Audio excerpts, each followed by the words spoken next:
You know, if you look at Tanzania and you ask your typical Tanzanian, what was the ethnic extraction of President Kambarage Nyerere? They do not know and they do not care.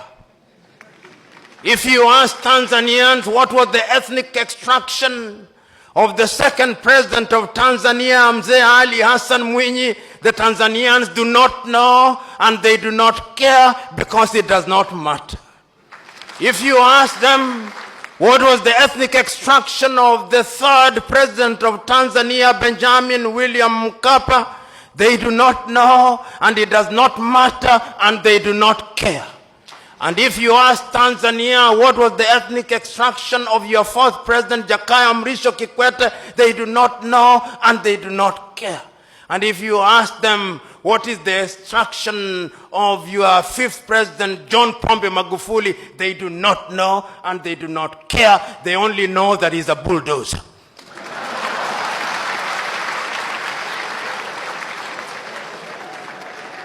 But you go to my country, Kenya, God save my country. God save my country.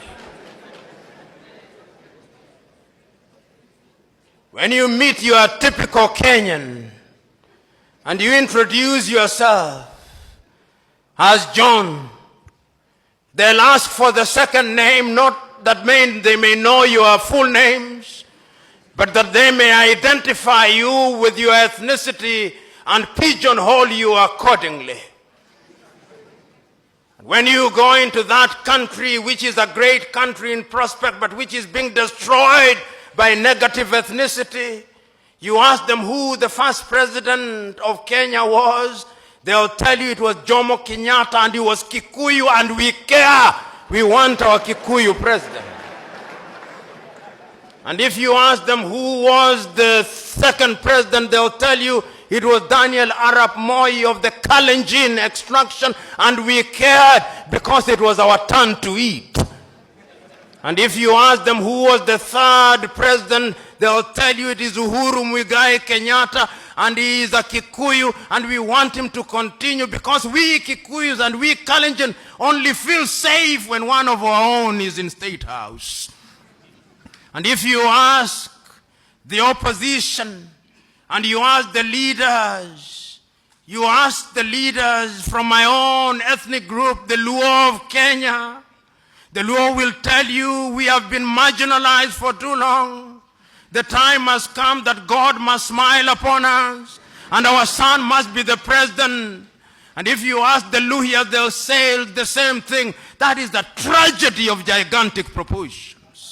I'm submitting to us that the country called Kenya needs political hygiene. I'm submitting to us that the country called Kenya needs to come to Tanzania here on a benchmarking tour, and that the President of the Republic of Kenya and all our parliamentarians should sit at the State House and be lectured by John Pombe Magufuli on the finer points of governance.